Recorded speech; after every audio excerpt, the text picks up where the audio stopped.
pledge. I commit to be vigilant and bear in mind at all times the risk to myself and my colleagues from COVID-19. I promise to take all necessary precautions that prevent the spread of this deadly virus. I promise to follow and encourage others to follow the key COVID appropriate behaviors, to always wear a mask, face cover, especially when in public places, to maintain a minimum distance of 6 feet from others, to wash my hands frequently and thoroughly with soap and water. Together, we will win this fight against COVID-19.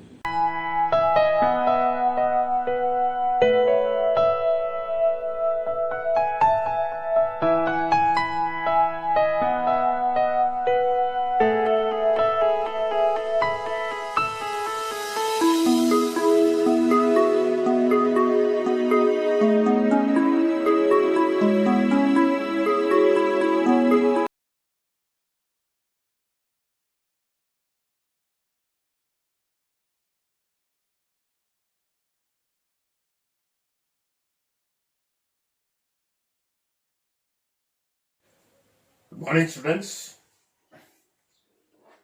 So, last class we started with the new lesson. So that was rise of independent regional powers.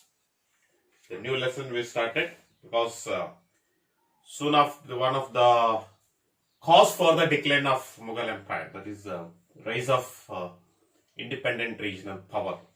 So under that we started studying about the regional powers. So in that last class we talked about one of the regional powers, so that was the Marathas. How the Maratha regional power started to have their own rule under the Peshaw, the chief minister rule, where we talked about the three personalities. So we had discussed, so that is Balaji Vishwanath, Bajirao first. Then we also talked about Balaji Bajirao. So three personalities. We talked how the Maratha regional power was turned into Maratha kingdom, into Maratha empire. So that we had discussed in the previous class. Today's class we are going to talk about the two more, the regional powers. Okay, today we are going to talk two more. Then next class we will talk with some more the regional powers. So the second regional powers that we are going to discuss, so that is Bengal. I hope everyone know about the Bengal. Okay, one of the richest province. Okay, so one of the richest province of Mughal Empire. So when Mughal kings they were ruling, so one of the richest province where they can get a huge wealth, so that was particularly the Bengal. Okay, at the time of Mughal Empire rule. When the Mughal Empire got declined, there was a governor. Okay, there was a governor at the time of Mughal rule.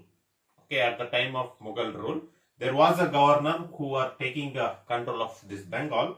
So that was Murshid Quli Khan. So he is the person who was appointed as a governor of Bengal by Mughal authority. So when Mughal Empire got declined, so this Murshid Quli Khan, that is governor of Bengal, he began to rule this Bengal independently. So here the Bengal independently shows that under his complete rule. So under his complete rule, so Murshid Quli Khan started to rule, Bengal. So that is the reason. So Bengal, which was under the control of Mughal authority, it was taken under the control of Murshid Quli Khan. So the governor of Bengal, who was appointed by an Mughal authority, and he started ruling Bengal independently as his own wish. Okay, as his own wish, he started to rule. So when he started to rule, so he had brought out the three changes. Okay, he had brought out the three changes, so in Bengal. So in that first change was being Murshid Quli Khan was an excellent administrator, so completely he started changing or remolding the administration in all aspects. Okay, in all aspects. He started making the changes, or he started to bring the changes in the administration slowly. The second thing what he did was internal and external dangers. Okay, he freed Bengal from internal and external dangers. Okay, external means within India. If the people comes to take this Bengal under the control, so he stood as a protector to Bengal. Then internal dangers. Already in India, British and the French East India Company. Okay, French East India Company and British people, they were there in India. So from them also he protected Bengal. Okay, within India and out of the Indian people, so from the dangers, so Murshid Quli Khan started protecting Bengal. That is the second. Then the third thing was, during his time, Bengal was established with good stability, the potential, the strength of the, Bengal. Then the peace and the prosperity also was there at the time of the Murshid Quli Khan rule under his Nawabship or this kingship. Okay, that's about the, Murshid Quli Khan we are having it. Then after Murshid Quli Khan, so we are having Ali Vardi Khan. So he is the next person after him who took Bengal under his control. Okay, so among the people or among the personalities who ruled this Bengal under the Nawabship, so Ali Vardi Khan was one of the most capable ruler. Why we call him as one of the capable ruler means there are the reasons, two reasons. The reasons are, one is he reorganized the importance of promoting trade, the effectivity of a trade and the profit of the trade he came to know. Okay, than the revenue, than the collecting revenue from a land, the trade is the one which can bring an enormous wealth to kingdom. So that he was realized. So he reorganized it. And what reorganization he made? He reorganized and he encouraged the merchants of India to have a trade, various trade. Okay, various trade. Okay, that's the one thing.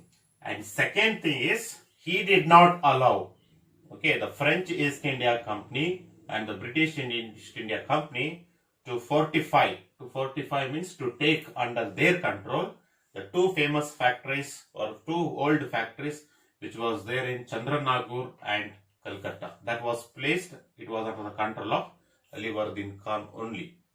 Okay, even though these factories were started by the British, but still he had kept under his control till during his kingship. Okay, that is the two. So these two things were made us to call him as a most capable kings.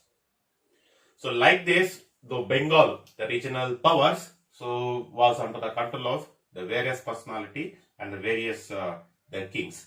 But finally, the failure of Nawabs of Bengal. Finally, one fine day, the Bengal goes under the control of the British East India Company.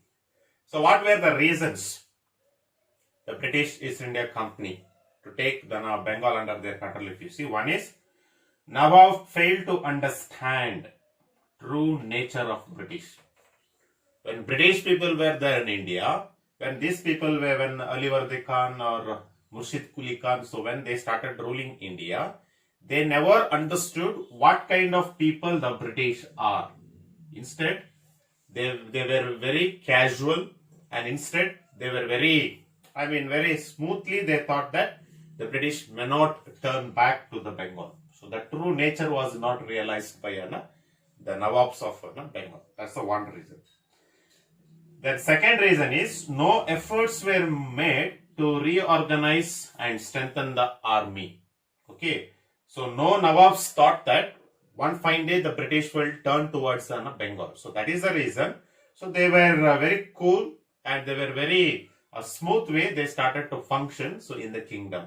So that made lack in a training to the soldiers, which did not bring a strength to an army. Okay, that is the one thing. Then exist of corruption. Okay, the exist of the corruption. The practice of a corruption also made 1 point for the Nawabs, because the nobles who were there under the Nawabs, they started practicing corruption and they started giving a support to British people. Okay, by taking money. Okay, that practice of corruption also made the failure to the Nawab of Bengal. And the last one is the weakness. Weakness of Bengal was exposed. Okay, the weakness of the Bengal was exposed to British people. So that made, okay, that weakness which was exposed by an Nawabs, that made happy hunting for an British, okay, or happy hunting for an British, and as well as the ambition of British people capturing Bengal was fulfilled.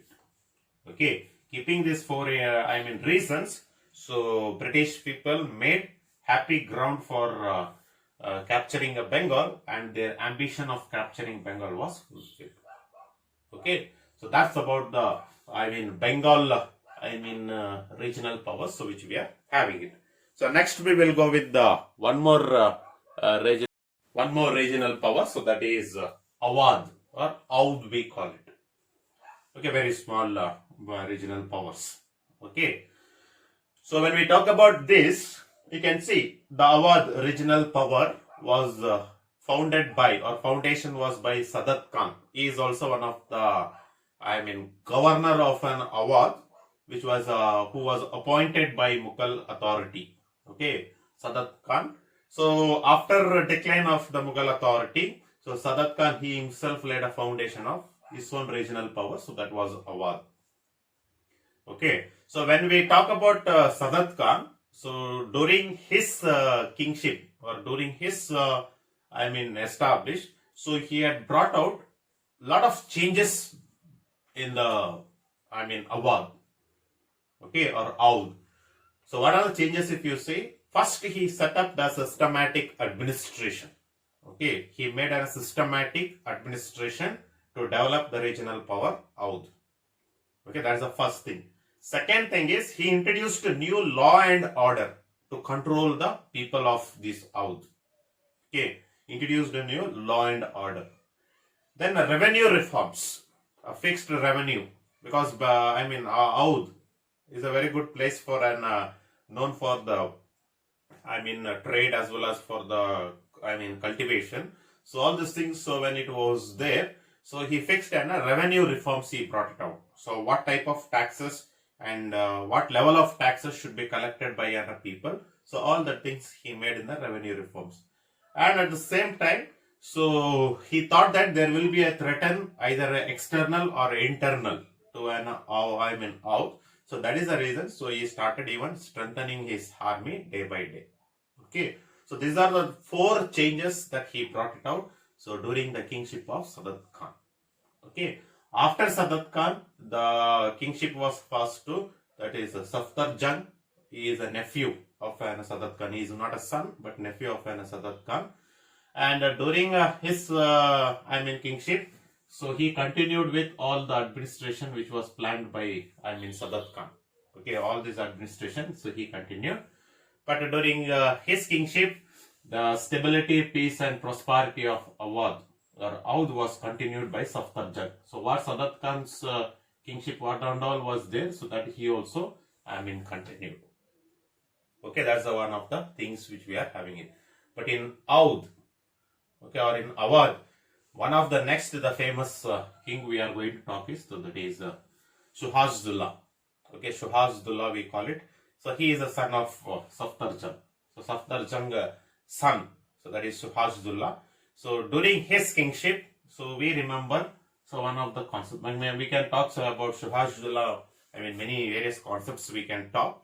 But in coming chapters, we will be talking about once again about Shuhaj-Dullah. But here just some important things we are having this whole.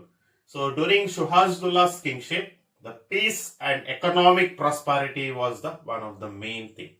Okay, so during Shuhaj-Dullah's kingship, so during his Nawabship, the economic prosperity, okay, the economic prosperity, so made one of the culture to exist in the Awadh. So that culture we call it as an Lucknowi culture we call it. Okay, Lucknowi culture which was exist. What is this Lucknowi culture? If you see, Lucknow was the capital city of Awadh at the time of Nawabship of Suhasdullah. He made it. Then Lucknow popularly known as City of Nawabs. Okay, all the Nawabs like Sadat Khans of, Safdar Jung, Suhasdullah. Okay, so all these peoples when they rule, so they stayed in the capital city and they started having a rule. So that is the reason Lucknow is popularly known as a city of nobles. Okay, city of nobles.